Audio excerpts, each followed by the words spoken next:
एक interesting pattern देखिए, 2 4 6 8। Next number क्या होगा, आपको क्या लगता है? 10। Correct. But how did you know that? आपको कैसे पता चला? आपने गेस किया? ये गेस नहीं, ये मैथ्स है। Hello students, welcome back to learn maths with Shalini. आज हम चैप्टर नंबर 8 स्टार्ट करने जा रहे हैं, एक्सप्लोरिंग सीक्वेंसेस एंड प्रोग्रेशन। कोई भी नंबर का लिस्ट हमने देखा, जैसे 1 2 3 4 5 6 नेचुरल नंबर, 1 3 5 7 9 ऑड नंबर, 2 4 6 8 10 ये इवन नंबर। तो ये सारे जो नंबर्स हैं, ये नंबर के एक लिस्ट है। तो सीक्वेंस होता क्या है? जो ऑर्डर्ड नंबर का जो ऑर्डर्ड लिस्ट है, उसे हम सीक्वेंस कहते हैं। तो सीक्वेंस क्या होता है? नंबर का जो ऑर्डर्ड लिस्ट होता है, उसे हम सीक्वेंस कहते हैं। उसमें के एक एक नंबर को, ईच नंबर को हम टर्म कहते हैं। ठीक है? तो सीक्वेंस क्या हुआ? ऑर्डर्ड वाली लिस्ट। क्लियर? तो ये जो है नेचुरल नंबर है, ये ऑड नंबर्स हैं। 2 4 6 8 10, ये जो हम लिखेंगे वो इवन नंबर का होगा। ये क्या है? 1 3 6। आप ट्रायंगुलर नंबर्स देख सकते हैं। कैसे? अगर आपने 1 रो के लिए 1 हुआ, 2 रोज के लिए 3 हुआ, 3 रोज के लिए ये एक एक्चुअली एक ट्रायंगल बनाता जाएगा, राइट? तो ये 1, ये 2, ये 3। सो फर्स्ट टर्म जो होगा वो 1, सेकंड टर्म होगा वो 3, थर्ड टर्म जो होगा 6, इसी तरह वो बढ़ता जाएगा। ओके? 4 ऐड होता जाएगा, राइट? 4 ऐड होगा, फिर उसमें 5 ऐड होगा, ऐसे बढ़ता रहेगा। ओके? सो 1 4 9 16 25 36, ये क्या है? ये स्क्वायर का लिस्ट है। 1 is the square of 1, 4 is square of 2, 9 is square of 3, 16 जो है 4 का स्क्वायर, 25 5 का स्क्वायर, 36 6 का स्क्वायर। क्लियर? देखिए, ट्रायंगुलर नंबर ऐसा ही होता है कुछ, आप देख सकते हैं। तो थर्ड टर्म 6 का होता है, फोर्थ टर्म 10 होता है, उसमें 4 ऐड हो जाएगा। फिर फोर्थ टर्म में 5 ऐड हो जाएगा, तो वो फिफ्थ टर्म बनेगा, राइट?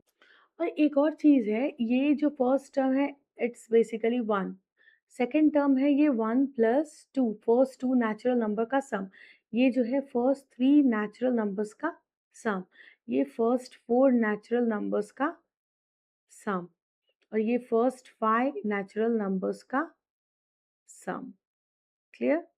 तो ट्रायंगुलर नंबर्स के लिए बेसिकली हम नेचुरल नंबर के, अगर अगर n नंबर है, n टर्म्स हैं अगर, तो nth टर्म का वैल्यू कितना होगा, नंबर क्या होगा? तो कैसे फाइंड आउट करेंगे? तो first natural numbers, first n natural numbers का समेशन लेंगे और will get the value of that particular term. Clear? 1 1 के बाद 3, 3 के बाद 5, 5 के बाद 7, 7 प्लस 9, 9 प्लस 11, 11 प्लस 13, 13 प्लस 15।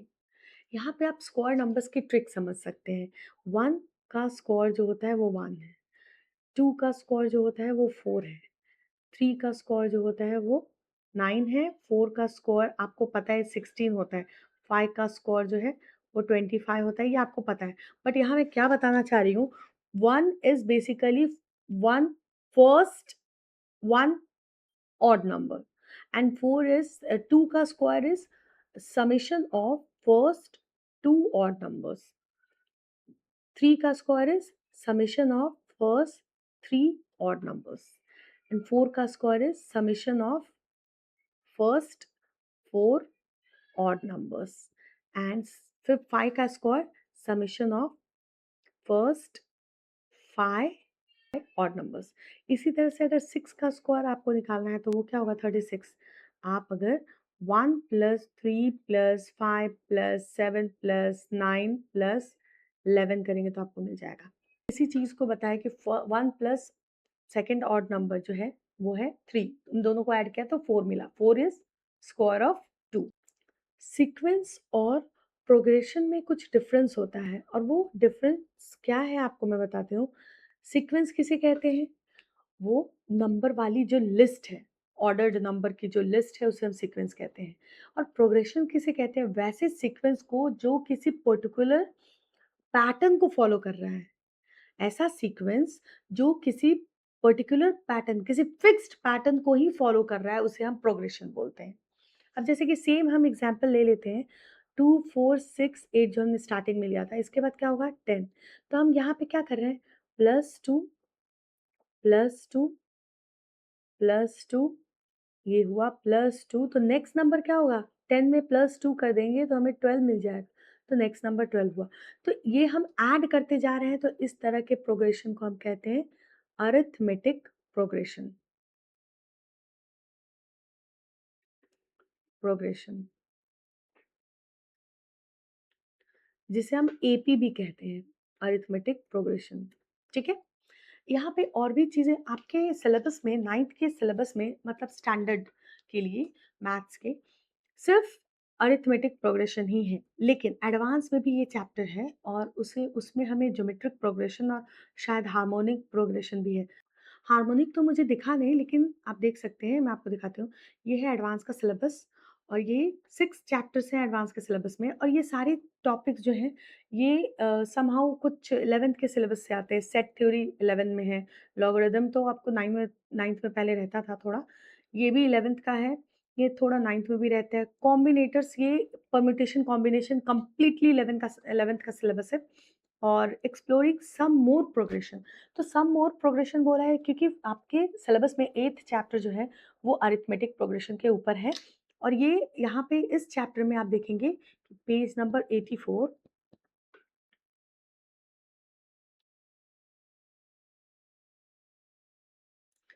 इस चैप्टर में आप देखेंगे, ये चैप्टर यहाँ से शुरू हो रहा है, चैप्टर नंबर 6 पेज नंबर 84, ये यहाँ से शुरू है, और इसमें आप सिर्फ ज्योमेट्रिक प्रोग्रेशन देखेंगे, जीपी।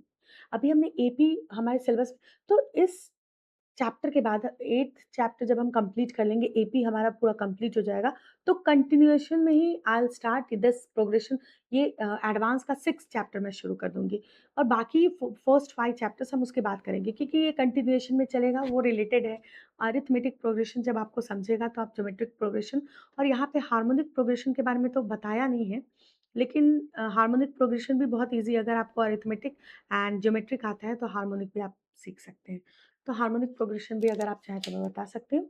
अगर आप हार्मोनिक प्रोग्रेशन भी सीखना चाहते हैं तो मुझे कमेंट करके ज़रूर बताएँ, मैं हार्मोनिक प्रोग्रेशन भी बता दूँगी। तो आज हम जो भी डिस्कस करेंगे वो सब सिर्फ़ एपी के बारे में और एक्सरसाइज़ेज़ डिस्कस करेंगे।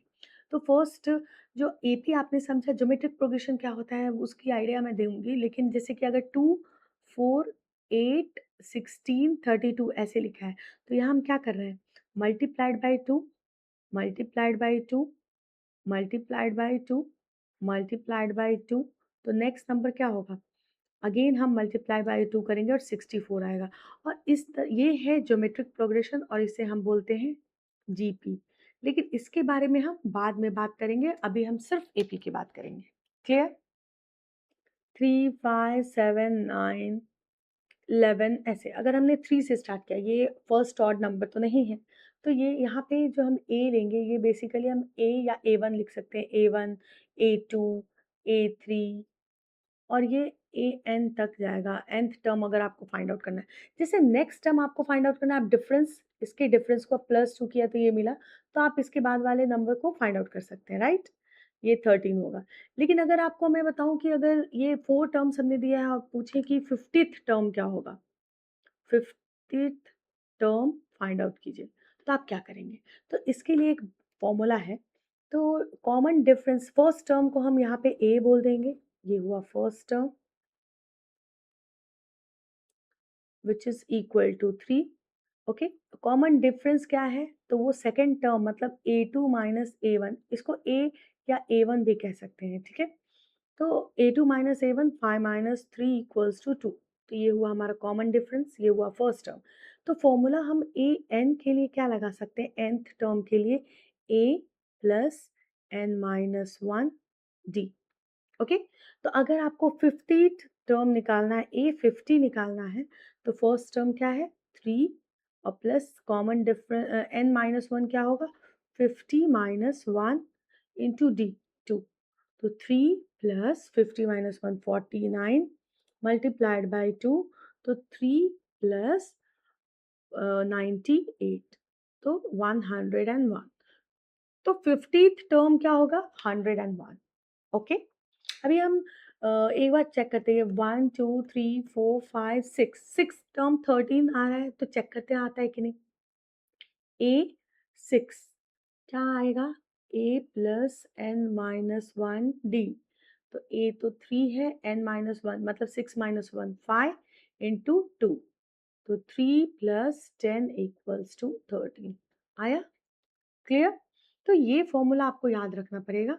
ये फॉर्मूला है जिससे हम फाइंड आउट कर सकते हैं किसी भी टर्म को, राइट? अगर आपके पास एक एक्सरसाइज यहाँ पे टी एन टर्म एन, इसे हम ए एन भी लिख सकते हैं, कहीं कहीं टी एन भी लिखते हैं, या capital T N term N के लिए, ठीक है? तो 3n-7, ओके? तो क्या दिया है? T N nth term is equal to 3n-7, तो T N is basically a plus n minus 1d which is equal to 3n-7, right? तो इसके लिए सबसे पहले एक कॉमन डिफरेंस जो है वो हर दो टर्म्स के बीच होगा, मतलब कि common difference T N minus one होगा बेसिकली, राइट? सो अब टी एन ये है, तो टी एन माइनस वन, यहाँ एन की जगह 3 इंटू n-1 - 7 लिख देते हैं, तो हमें टी एन माइनस वन मिल जाएगा। तो 3n-3 - 7, तो 3n-10, ये हुआ Tn-1, ओके, दिस वैल्यू, और ये है Tn। सो कॉमन डिफरेंस क्या मिलेगा हमें? Tn इज 3n-7 और Tn-1 इज 3n-10, तो हमें common difference 3n-7 minus 3n+10, तो 3n कैंसिल, तो हमें क्या मिला? Common difference is equal to 10 - 7 3, ये हुआ कॉमन डिफरेंस, राइट? तो a plus n-1 d is 3 equals to 3n-7, okay? तो a plus 3n-3 equals to 3n-7, 3n cancel, so a minus 3 equals to -7, a equals to 3 minus 7 which is equal to -4, so a equals to -4। First term मिल गया हमें, common difference हमने find out कर लिया, तो अब हम कोई भी टर्म बता सकते हैं। तो t1 first term is -4, t2 is equal to -4 and +3 which is equal to -1, t3 क्या होगा? -1 + 3 विच इज इक्वल टू 2, और t4 क्या होगा? 2 + 3 which is equal to 5, okay? t12, t18 and t15, okay? ये 3 टर्म्स हमें चाहिए, ओके? तो सबसे पहले a plus n-1d which is equal to a is first term is -4, n-1 12 - 1 क्या होगा? 11 into d 3, so 33 - 4 equals to 29, okay? T18 a plus n-1d equals to -4 plus 18 minus 1 17 into 3, 51 minus 4 equals to 47, okay? तो ये हुआ हमारा 18th term, and a plus n-1d equals to -4 plus 50 - 1 49, 49 into 3, तो 49 into 3 क्या होगा? 147, 147 minus 4, so 147 minus 4 equals to 143, ये हमारा value हुआ, okay? So which term of the sequence is 332? So Tn equals to 332, और फर्स्ट टर्म हमारा वही है, first term is a is -4 and common difference is 3, ठीक है? तो Tn के लिए हम तो जानते क्या होगा? a plus n-1 t equals to 332, so a is -4 plus n-1 and 3 equals to 332, ये -4 को इस साइड लेकर चले जाएंगे, इस साइड तो पॉजिटिव हो जाएगा, और ये 3n-3 equals to 332 + 4 which is equal to 336, So 3n equals to 336 plus 3, which is equal to 339. अब n equals to 339 divided by 3, 113. So n equals to 113. Okay. Next example number 3 देखिए, first 4 terms जो sequence का है वो given है 1, ये U one equals to 1, U N equals to 2, U N minus 1 plus 3। Okay, अगर हम यहाँ पे n इक्वल्स टू 2 ले सकते हैं, फिर 3 ले सकते हैं, फिर 4 ले सकते हैं, हमें वैल्यूज मिल जाएगा फर्स्ट 4 टर्म्स। कैसे? क्योंकि u1 is first term, u2 will be second term, u3 will be third term, u4 will be fourth term. तो सेकंड टर्म हमें कैसे निकालना है? 2 टाइम्स फर्स्ट टर्म प्लस 3। तो 2 times first term plus 3 is equal to 5। तो इसी तरह से बाकी सारे वैल्यूज हम निकाल लेंगे। एग्जाम्पल नंबर 4 में भी देखिए, आप उसी तरह के टर्म्स हैं कि first 4 terms of sequence is given by S1 Sn। Okay, like this. तो हमें फाइंड आउट करने फर्स्ट 4 टर्म। वीराहांका फिबोनाची सीरीज क्या होता है? फिबोनाची सीरीज 1 से शुरू होता है। ओके, 1। ओके, आप जस्ट समझने के लिए समझिए, 0 और 1 इन दो टर्म्स को ऐड कीजिए तो नेक्स्ट टर्म आपको 1 मिलेगा। फिर इन दोनों को ऐड कीजिए तो आपको 2 मिलेगा। फिर 1 और 2 को ऐड कीजिए, आपको 3 मिलेगा। फिर 2 3 को ऐड कीजिए, 5, 3 plus 5 8, 8 plus 5 13, 13 plus 8 21, 21 plus 13 34, 21 plus 34 55, like this. तो इसी तरह से हम ऐड करते जाते हैं। तो यहाँ पे रिमूव कर दीजिए फर्स्ट 2 टर्म्स, राइट?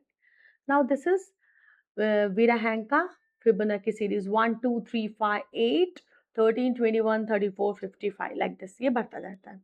ओके, सो ये है Virahanka Fibonacci सीरीज। तो V3 is V2 plus V1, V4 is V3 plus V2, right? Consecutive 2 terms को ऐड करेंगे तो वो पर्टिकुलर टर्म, मतलब कोई भी टर्म nth टर्म चाहिए तो उसके पहले के 2 कंसेक्यूटिव टर्म्स हम ऐड करेंगे तो वो टर्म मिलेगा। जैसे nth टर्म चाहिए तो n माइनस 1 टर्म और n माइनस 2 टर्म हमें चाहिए। ओके, उसको समेशन करेंगे तो हमें मिलेगा वैल्यू। एक और चीज यहाँ पे आती है, वो है समेशन। अच्छा, 1 प्लस 2 प्लस 3 प्लस 4 प्लस, हम जैसे जैसे जाएंगे n टर्म्स तक, इसका फॉर्मूला होता है n into N plus 1 upon 2। ठीक है, अभी अगर हमने लिया 1 प्लस 3 प्लस 5, जैसा कि हमने बताया स्क्वायर ऑफ 2, 3 नंबर लिया स्क्वायर ऑफ 3, ऐसे करते करते अगर हमने 99 तक लिया, ठीक है, या फिर n माइनस 1 कोई एक वैल्यू हो तो ऑड नंबर, इवन नंबर अगर हमने 150 तक लिया तो ये n माइनस 1 ही आएगा, राइट? सो n अपॉन 2 का होल स्क्वायर होगा। क्यों? क्योंकि अगर हमने 1 टू 99 अगर लिखा है ऑड नंबर सिर्फ, तो फर्स्ट 100 और नेचुरल नंबर्स में 50% जो है आधे इवन आधे ऑड होते, तो 50 नंबर्स होंगे जो ऑड नंबर्स होंगे। तो अगर n माइनस n अगर 100 है तो n माइनस 1 99 है, टिल 99 कितने होंगे? 100 अपॉन 2, 50 नंबर्स होंगे ए ऑड, तो 50 का स्कोर। ओके, अब अगर इवन नंबर्स हमारे पास हैं, उन्हें करना है ऐड, तो हमें क्या क्या करेंगे? इसकी वैल्यू होगी n into N minus N plus 1। कैसे? अगर इसमें से हम 2 कॉमन ले लेते हैं तो हमें क्या मिला? 1 plus 2 plus 3 plus dot dot dot n तक मिला। और इसकी वैल्यू हम जानते हैं, तो ये तो 2 multiplied by n into N plus 1 upon 2 होता है। 2 cancel, so this value we are getting n into N plus 1। Clear? उसी तरह अगर वैल्यूज आपको कुछ गिवन है S N, a1 a2 plus a3 plus dot dot dot A N तक है। अब इसकी वैल्यू आपको समेशन के लिए कोई फॉर्मूला होना चाहिए, क्या करेंगे आप? तो इसको हम लिख सकते हैं S N equals to a1 plus a2 को हम a1 प्लस d लिख सकते हैं, इसको भी a लिख सकते हैं। फर्स्ट टर्म इज a या a1 दोनों लिखते हैं, ठीक है। अब a3 को हम a प्लस 2d लिख सकते हैं, right? Plus dot dot dot plus an को हम a plus n minus 1d लिख सकते हैं क्या? राइट? तो this can be written as L, हम लास्ट डिजिट के लिए एल भी यूज कर सकते हैं। ओके, तो हम दोनों करके देखेंगे, इसको एक बार हम एल भी ले लेंगे, एल इसकी जगह। तो ये फर्स्ट टर्म और ये लास्ट टर्म, तो एस एन इक्वल्स टू, पहले कितने टाइम्स ए हुआ? एन नंबर ऑफ टाइम्स ये ए ये फर्स्ट टर्म के लिए ए, सेकंड टर्म के लिए 1, ए थर्ड टर्म के लिए, तो n टाइम्स ए है, तो n टाइम्स ए प्लस डी कितने बार है? डी जो है ये डी प्लस ये यहाँ से शुरू हुआ, तो D 1 plus 2 plus dot dot dot n minus 1 तक है। ओके, तो डी कितने टाइम्स है? n माइनस 1 तक। तो इसे हम लिख सकते हैं n a plus d into ये n माइनस 1 टर्म्स के लिए क्या होगा? n minus 1 into n, because n minus 1 plus 1 n divided by 2। Okay, so क्या वैल्यू मिल रही है हमें? n दोनों में है, कॉमन ले लेंगे n, फिर a plus D, a plus n minus 1 D upon 2। So इसको हम ये भी लिख सकते हैं S N equals to n into 2a plus n minus 1 d upon 2, right? So this can be written as n upon 2 or 2a plus n minus 1 d। और a plus N minus one D को तो हम nth term भी ले सकते हैं, तो इसे अगर हम S N equals to N upon two into A plus last term भी लिख सकते हैं। क्यों? क्योंकि a plus N minus one D जो है वो लास्ट टर्म भी हमने ले लिया है, ठीक है, टी एन, या फिर इसे हम टी एन भी ले सकते हैं nth टर्म, ठीक है। तो देर आर टू फॉर्मूला, अगर n की वैल्यू d की वैल्यू गिवन है तो यूज दिस फॉर्मूला, और अगर d की वैल्यू नहीं गिवन है, फर्स्ट और लास्ट टर्म गिवन है, तो यूज दिस फॉर्मूला। क्लियर? सो अब तक हमने जो डिस्कस किया वो इस पूरे चैप्टर के कॉन्सेप्ट को वन शॉट में डिस्कस किया। आई होप आपको ये वीडियो अच्छा लगा हो। और समेशन के बारे में आपके चैप्टर के अंदर दिया नहीं है, एडिशन कैसे करना है, डेरिवेशन, वो मैंने आपको बताया है। आई होप आपको समझ में आया हो। अगर आपको वीडियो समझ में नहीं आया तो वापस देखें, और अगर वीडियो अच्छा लगा तो लाइक करें, अपने दोस्तों के साथ शेयर करें और सब्सक्राइब करना ना भूलें। Thank you.